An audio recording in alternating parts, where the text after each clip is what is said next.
अब जैसे गोकर्ण जी महाराज ने पूछा कि तुम कौन हो, कुछ झलक दिखाई दिया, लेकिन वो तो भूत था, भूत तो नहीं बोल सकता। अब जैसे धुंधकारी ने कुछ जवाब नहीं दिया तो गोकर्ण जी ने अपने कमंडल से जल निकाला, छिड़क दिया। अब वो प्रेत कहता है कि मैं आपका ही भाई हूं। अहम भ्राता तो दीयोस्मि धुंधुकारिति नामतः सुखियेनैव दोषेण ब्रह्मत्वं नासितं मया। मैं आपका ही भाई हूँ धुंधुकारी। खुद के गलती से मैं भूत बना, मेरे पाप के कारण मुझे प्रेत बनना पड़ा, इसलिए आप कुछ उपाय करिए, मुझे उद्धार कर दीजिए। तब गोकर्ण जी कहते, मैंने आपके लिए गया में पिंडदान किया, श्राद्ध किया। देखो, पिंडदान करने के बाद भी धुंधुकारी का उद्धार क्यों नहीं हुआ? क्योंकि गोकर्ण जी महाराज और धुंधुकारी एक ही गोत्र के नहीं हैं। ये धुंधुकारी तो धुंधुली के पुत्र नहीं था, बहन का बेटा था। गोत्र मैच नहीं हुआ, इसलिए इसका उद्धार नहीं हुआ। अब उसके बाद धुंधुकारी जो है वे प्रेत बना हुआ है। गोकर्ण जी महाराज ने कल सुबह उठते ही सूर्य भगवान को स्तंभित करके पूछा कि प्रेत का कल्याण कैसे होगा। तो उसके बाद में सूर्यदेव ने कहा, भागवत कथा सुनाइए, भागवत से उद्धार होगा। तब विशाल भागवत महापुराण का आयोजन श्री गोकर्ण जी महाराज ने किया। भागवत कथा जैसे सुनाया, धुंधुकारी प्रेत बना था, बांस के भीतर प्रवेश करता है।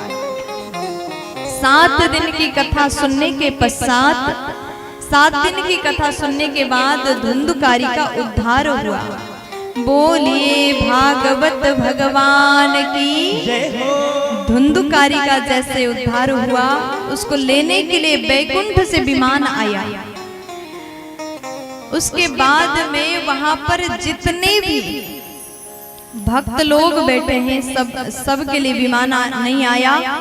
गोकर्ण जी महाराज ने भगवान के पार्षद से पूछा कि ऐसा क्यों हुआ? कथा तो सबने सुने, सबके लिए विमान आना चाहिए था, केवल धुंधुकारी के लिए क्यों आया?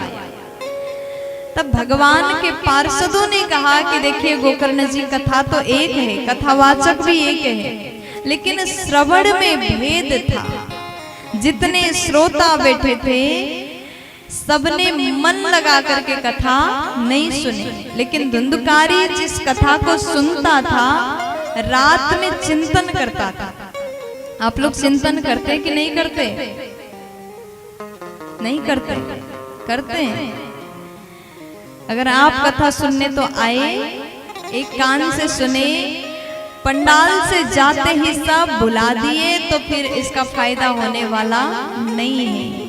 यहाँ से जाने के बाद में कथा के बारे में चर्चा करिए।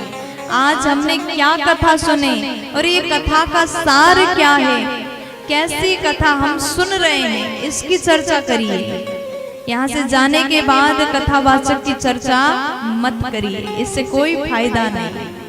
अब यहाँ आए कुछ माताएं तो वही सोचते होंगे कथावाचक कैसी हैं, कैसा कपड़ा पहना है, कैसे बोलती हैं, कैसे हंसती हैं। इसको छोड़ दीजिए, इससे आपको कुछ फायदा मिलने वाला नहीं है। हम तो आपके यहाँ आए, 7 दिन कथा सुनाएंगे, उसके बाद अपने घर चले जाएंगे।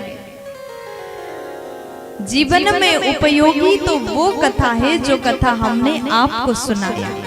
भागवत कथा का चिंतन करिए, घर जाकर के मनन अवश्य करिएगा। श्रवण में भेद था। धुंधुकारी जिस प्रकार से सुन करके चिंतन करता था ना, वो किसी ने नहीं किया।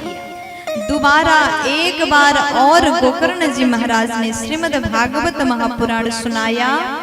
अब उसके बाद में गोकर्ण जी ने भागवत सुनाया, समस्त गांव के लोगों ने भाव से कथा को सुन लिया।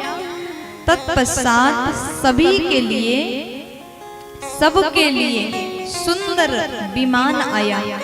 सब कोई विमान में बैठ करके भगवत धाम बैकुंठ धाम चले गए।